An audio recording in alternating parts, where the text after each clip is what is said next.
এই দেখো কাকে নিয়ে এসেছি। এই যে জয়, ওকে আবার ফিরিয়ে এনেছি দেখো। বৌদিদি? হ্যাঁ। ও আমার অবাক হচ্ছে কেন? ভাবতে পারছিস না তো কাকে নিয়ে এসেছি? হ্যাঁ হ্যাঁ ঠিক বলেছ, ভাবতে পারছি না। মানে তুমি তো চলে গেলে, আর যখন এলে তখন দীপাকে সঙ্গে নিয়ে ফিরলাম। দিদিভাই, তোমাদের মেয়ের যেখানে বিয়ে দিয়েছো সেখানে দেখছি বিয়ের বড় জায়গাই হলো না। রোজা, তুই এটা ভুলে যাস না, এটা দীপার নিজের বাড়ি। মেয়ে হয়ে ও নিজের বাড়িতে ফিরে এসেছে। কি বললে? এটা দীপার বাড়ি? কেন, অসুবিধাটা কোথায়? অসুবিধা তো আছে দাদা, ডেফিনেটলি অসুবিধা আছে। মানে একটা মেয়ের ডিভোর্সের পর কোট আনকোট এক্স শ্বশুর বাড়িতে সে থাকতেই পারে, তাই বলে সেকেন্ড ম্যারেজের পরেও দিদি ভাই? দেখেছো ইংশুকুটি, আমি যেটার ভয় পেলাম সেটাই হলো। হ্যাঁ, তবে মনে হয় দাদু ভাই দিদি ভাই সবাইকে বুকে যাবে, তবেই সবাই কথা শুনবে। দীপা এখানে থাকতেই পারে, এটা আগে ওর বাড়ি ছিল আর ওরই বাড়ি থাকবে। আমি জানি কাকিয়া তুমি কেন এভাবে রিয়াক্ট করছো, কিন্তু এই মানুষগুলো না বুঝতে পারবে না। বাহ, চমৎকার জয়, তুমি এখন কাকিয়ার সুরে সুর মেলাচ্ছ। হ্যাঁ, ওর সাপোর্টে কথা বলছো তুমি। সাপোর্ট তো করবেই, জীবনে নিজে তো কোনো দায়িত্ব পালন করেনি, আর যে মানুষটা জীবনে সব দায়িত্ব পালন করে এসেছে তাকে তো টেনে নিচে নামাবেই, দোষ দেবেই। আমি না আপনাদের কথা মানি না দাদা। আপনারা জয়কে বলছেন? দিদিভাই তোমার খেয়াল নেই যে এই বাড়ির আরো একটি ছেলে অনেকদিন ধরে সে ঘর ছাড়া? খেয়াল নেই না কার জন্য? আর এখন ও এই বাড়িতে কোন অধিকারে থাকবে? এক মায়ের অধিকারী কাকিয়া।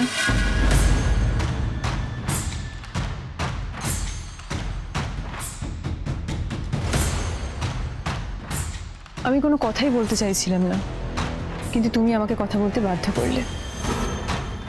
আমি আমার মেয়েদের অধিকারে এই বাড়িতে এসেছি।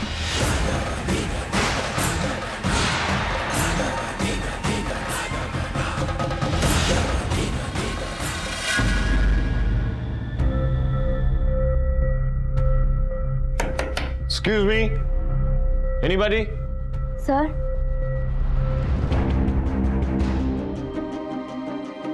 এখানে কেন এসেছি আমরা? কি করবো, কোথাও তো একটা থাকতে হবে। কলকাতায় আপনার বাড়ির লোকেদের কাছে, মানে আমাকে না নিলেও আপনি তো থাকতেই। বাড়ি নেই, কেউ নেই, আমার কিছু নেই। এক্সকিউজ মি, আমি ডক্টর সূর্য সেনগুপ্ত, বুক করেছিলাম। ও আচ্ছা, আপনি সেই ডক্টর সূর্য সেনগুপ্ত। হ্যাঁ, আপনার বুকিং পেয়েছি। Welcome mister and Mrs Sengupta. আচ্ছা বলছি, আমাদের আই কার্ড লাগবে তো? সেসব পরে হবে, ফর্মালিটিস পরে হবে। আমি আপনার এখন খুব টায়ার্ড আছেন, আগে রুমে গিয়ে ফ্রেশ হয়ে নিন। এই নিন আপনাদের কি কার্ড। বলছি, আর একটা রুম কি পাওয়া যাবে? আরেকটা রুম? কেন স্যার, আপনারা তো হাজব্যান্ড ওয়াইফ, তাহলে? না, আসলে আমাকে কাজের জন্য অনেক রাত জাগতে হয়, রাত জেগে কাজ করতে হয়, তাই ওনার ঘুমের ব্যাঘাত ধরতে পারে।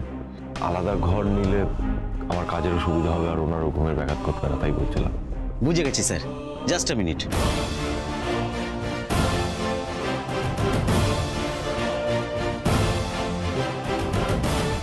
স্যার, আপনাদের এই হোটেলের প্রেসিডেন্সিয়াল স্যুট দিলাম চেঞ্জ করে। বাইরে একটা বড় লিভিং এরিয়া আছে, ওখানে আপনার কাজ করতে কোনো অসুবিধা হবে না। আপনি একবার দেখুন না, মানে অন্য কোনো রুম কি একেবারেই অ্যাভেলেবেল নেই? অন্য কোনো রুমের দরকার হবে না স্যার, আপনি একবার রুমটা দেখে নিন, ম্যাডামের ঘুমের কোনো অসুবিধা হবে না। ওপরে sir room. Okay, thank you.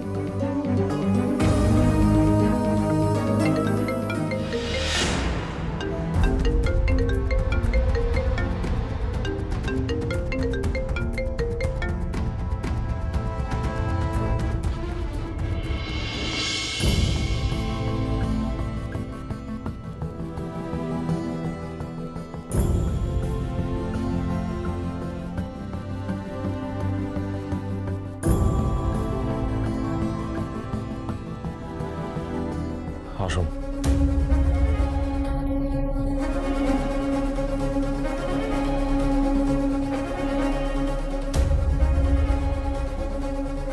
কি হলো, আসুন।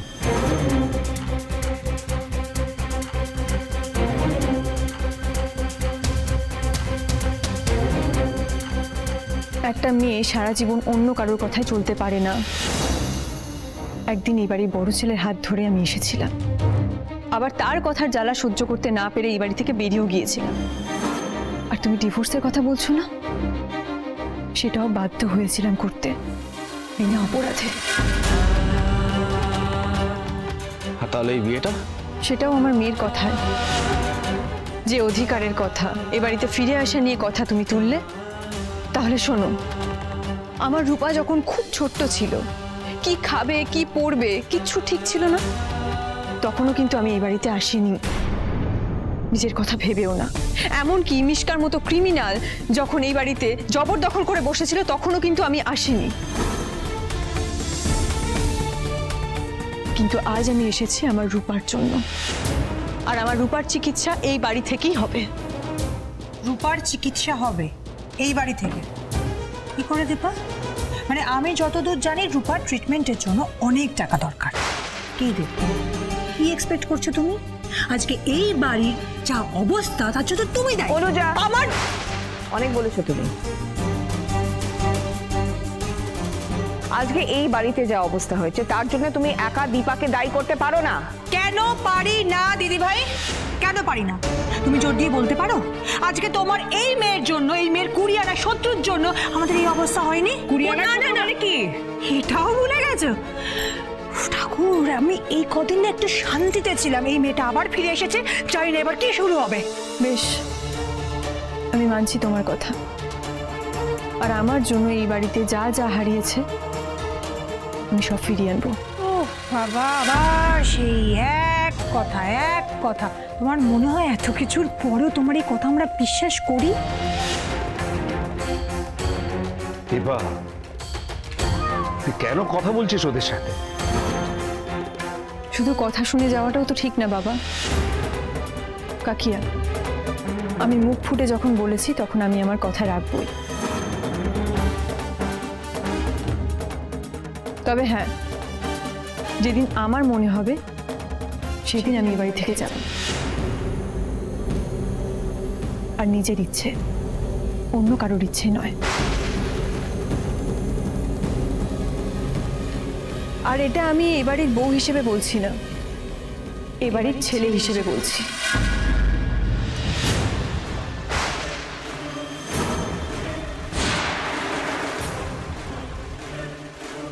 রূপা দিদি ভাই, সোনা দিদি ভাই, এবার ঘরে যেতে হবে তো, ফ্রেশ হতে হবে না?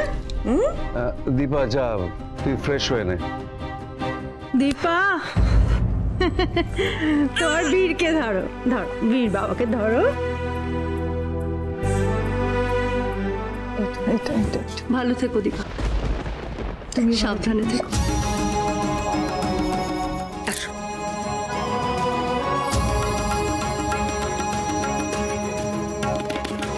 আপনি যেখানেই থাকুন না কেন, আপনার ছেলেমেয়েরা আপনার বাড়িতে ফিরে এসেছে, আর ওরা এখানেই থাকবে। চলো সোনা রূপা।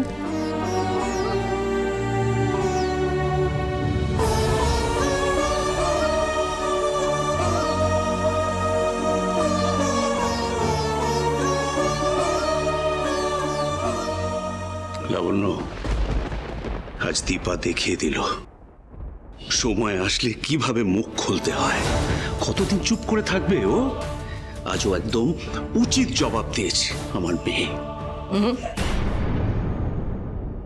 মেয়ে নয়, ছেলে, আমাদের ছেলে। ঠিক বলেছ, আমাদের ছেলে।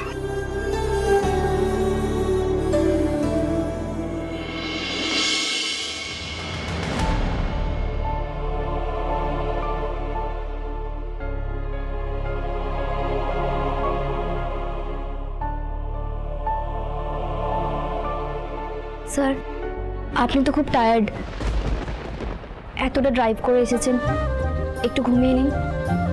আপনার ঘুম পেলে আপনি ঘুমিয়ে পড়ুন।